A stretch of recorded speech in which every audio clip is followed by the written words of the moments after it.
Hi hello friends, ఈరోజు నేను మీకు గోధుమ పిండితో ఒక మంచి స్వీట్ చేసి చూపిస్తున్నానండి. చాలా చాలా బాగుంటుంది.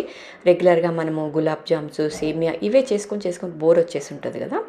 ఈసారి ఒకసారి ఇలా ట్రై చేయండి, చాలా బాగుంటుంది. దీన్ని మీరు అచ్చం గోధుమ పిండితో అయినా చేసుకోవచ్చు, లేకపోతే నేను చేసిన విధంగా ఈరోజు నేను గోధుమ పిండి మైదా యూస్ చేశాను.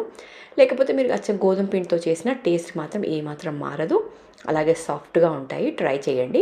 ఈ వీడియో లింక్ నేను కింద ఇస్తాను, మీరు జస్ట్ లింక్ ప్రెస్ చేస్తే మీకు వీడియో అనేది డీటెయిల్డ్గా వస్తుంది, కాబట్టి క్లియర్గా అర్థమవుతుంది. కాబట్టి మీరు డీటెయిల్డ్ వీడియో చూడండి, తప్పకుండా ట్రై చేయండి. ఫస్ట్ ఆఫ్ ఆల్ ఈ స్వీట్ చాలా బాగుంటుంది, ట్రై చేయండి. మరిన్ని వీడియోస్ కోసం నా ఛానల్ని మీరు ఇంతవరకు సబ్స్క్రైబ్ చేసుకోకుండా చూస్తూ ఉంటే సబ్స్క్రైబ్ చేసుకోండి. ఇలాంటి మంచి మంచి వీడియోస్ మిస్ కావద్దు, కాబట్టి తప్పక సబ్స్క్రైబ్ చేసుకోండి.